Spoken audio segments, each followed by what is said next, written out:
امام فخر الدین رازی رحمۃ اللہ تعالی علیہ ارشاد فرماتے ہیں کہ میں کچھ اوراق لکھ رہا تھا، یکم محرم الحرام کا دن تھا، آپ تفسیر کبیر کی بات کر دیں کہ میں کچھ اوراق لکھ رہا تھا، زلزلے کے جھٹکے آئے، اچانک زلزلہ آیا، میں نے لوگوں کو دیکھا وہ چیخ و پکار رہے ہیں، اللہ کی بارگاہ میں معافی کے طلبگار ہیں، اللہ کی بارگاہ میں معافی مانگ رہی ہیں، مولا مجھے معاف فرما دے، مولا کرم فرما دے۔ دعا کرتے کرتے اللہ نے کرم فرما دیا،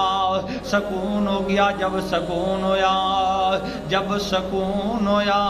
وہ پہلے والی حرکتوں پر اتار آئے، بےہودہ کام کرنے شروع کر دیے۔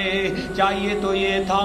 جب اللہ نے کرم فرمایا پھر توبہ طیب ہو جاتے، قرآن کی تلاوت کرتے، نماز میں مشغول ہو جاتے، اللہ کی حمد و ثنا بیان کرتے۔ اللہ کریم جل جلالہ قرآن کریم میں حکم ارشاد فرماتا ہے، وَإِذَا مَسَّ الْإِنسَانَ الضُّرُّ دَعَانَا لِجَنبِهِ أَوْ قَاعِدًا أَوْ قَائِمًا فَلَمَّا كَشَفْنَا عَنْهُ ضُرَّهُ مَرَّ كَأَن لَّمْ يَدْعُنَا إِلَىٰ ضُرٍّ مَّسَّهُ۔ آیات مبارکہ کا مفہوم یہ ہے جب آدمی کو کوئی تکلیف پہنچتی ہے تو وہ ہمیں پکارتا ہے، اللہ فرماتا ہے وہ ہمیں پکارتا ہے۔ آیات مبارکہ کا مفہوم ہے وہ لیٹے اور بیٹھے اور کھڑے ہمیں پکارتا ہے، ہم اس پر کرم فرما دیتے ہیں، اس کی تکلیف کو دور کر دیتے ہیں، وہ پھر چل دیتا ہے، پھر وہ ایسا ہو جاتا ہے کہ کسی تکلیف کے پہنچنے پر اس نے ہمیں پکارا ہی نہیں تھا۔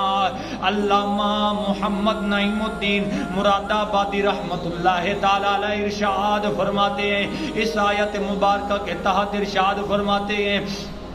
فرماتے ہیں کہ اس آیات مبارکہ کا مقصد یہ ہے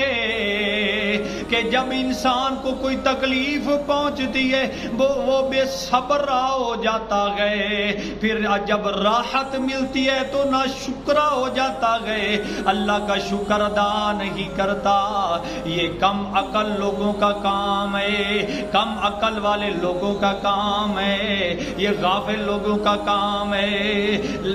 مومنوں کا یہ کام نہیں۔ مومن کیا کرتے گئے جب کوئی تکلیف پہنچتی ہے اللہ کی بارگاہ مقدس میں گڑ گڑا کر عرض کرتے ہیں، جب پھر اللہ معاف فرما دیتا ہے، راحت مل جاتی ہے، کرم ہو جاتا ہے، اللہ کا شکر ادا کرتے گئے۔ علامہ محمد نعیم الدین مراد آبادی رحمت اللہ تعالی علیہ آپ ارشاد فرماتے گئے، مومنوں میں سے ایک اور انسان بھی ہیں جن کا اور اعلیٰ درجہ ہے اور اعلیٰ مقام ہے، اور وہ کچھ مخصوص بندوں کو اللہ عطا فرماتا ہے، کچھ مخصوص بندوں پر کرم ہوتا ہے، کچھ مخصوص مومن اس مقام پر فیض یاب ہوتے گئے۔ جب کوئی تکلیف پہنچتی ہے صبر کرتے گئے، قضاء الہی پر دل سے راضی ہو جاتے گئے اور جمیع احوال میں اللہ کا شکر ادا کرتے گئے۔